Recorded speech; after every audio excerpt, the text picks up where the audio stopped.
Goeiedag broers en susters. Groet julle weer in die mooie naam van Jesus.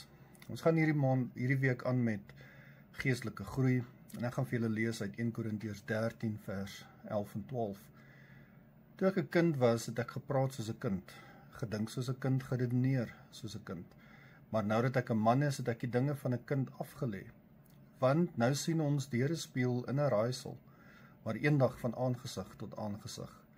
Nou ken ek ten dele, maar eendag sal ek ten volle ken, net soos ek ten volle geken is.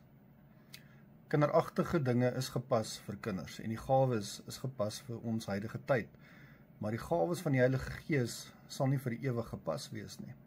Nou Paulus probeer nie sê dat as ons geestelik volwasse is, ons nie geestelike gawes nodig sal hê nie, maar hy sê wel dat as ons geestelik volwasse is, ons nie geestelike gawes sal oorbeklemtoon nie, veral nie ten koste van liefde nie.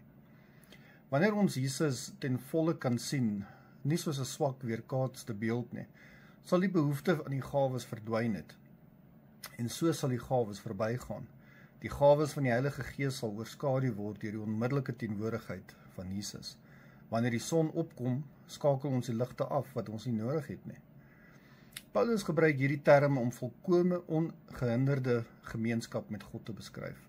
1 Johannes 3 vers 2 sê vir ons, wanneer ons in die hemel kom, sal ons hom sien soos hy is. Daar sal nie meer hindernisse vir ons verhouding met God wees nie.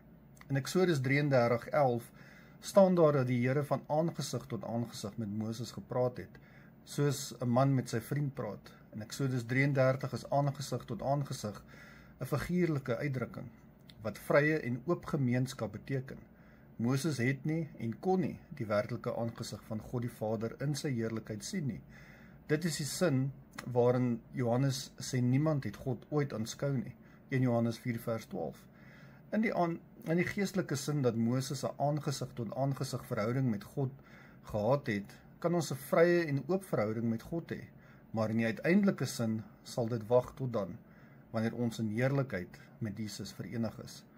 In die gedeelte soos Numeri 12 vers 8 waar die Here van Moses sê, ek praat van aangesig tot aangesig met hom, is die frase van aangesig tot aangesig 'n beeldspraak wat vertel van groot en ongehinderde intimiteit.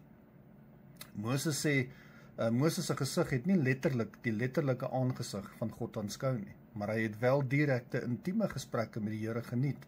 Maar die aangesig tot aangesig waarvan Paulus hier praat, is die regte aangesig tot aangesig. Die spieël waarvan Paulus praat, spreek weer van die volmaakte gemeenskap met God wat ons eendag sal hê. Vandag, as ons in 'n goeie spieël kyk, is die beeld duidelik. Maar in die antieke wêreld is spieëls van gepoleerde metaal gemaak en die beeld was altyd onduidelik en ietwat verdraai. Ons sien Jesus nou net op 'n dowwe, onduidelike manier, maar eendag sal ons hom met volmaakte duidelikheid sien. Ons sal hom eendag ten volle ken.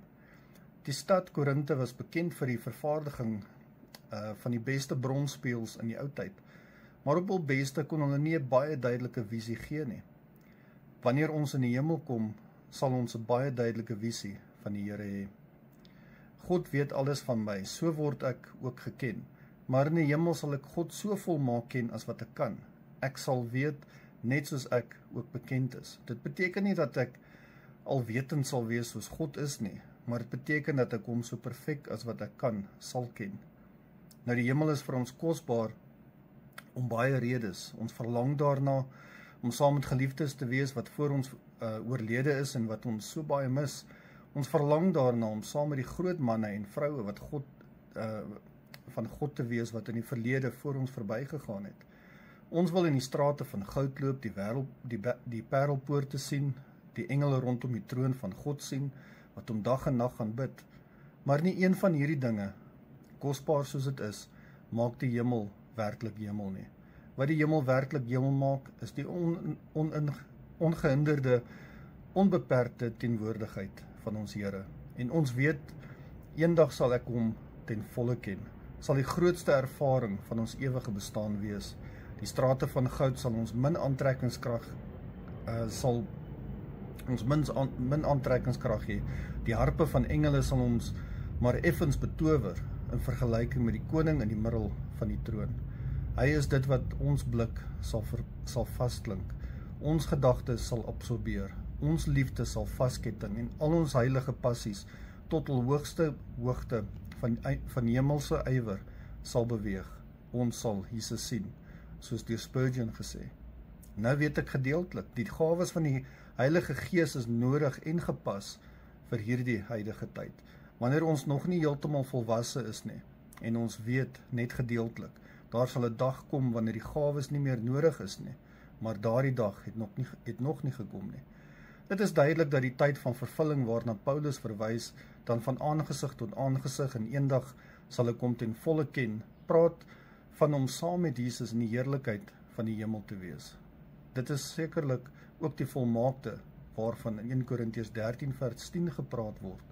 Volgens die konteks kan dit niks anders wees nie. Broers en susters, ek hoop julle is geseën deur hierdie woord en mag julle lig daar buite skyn, want dis al wat ons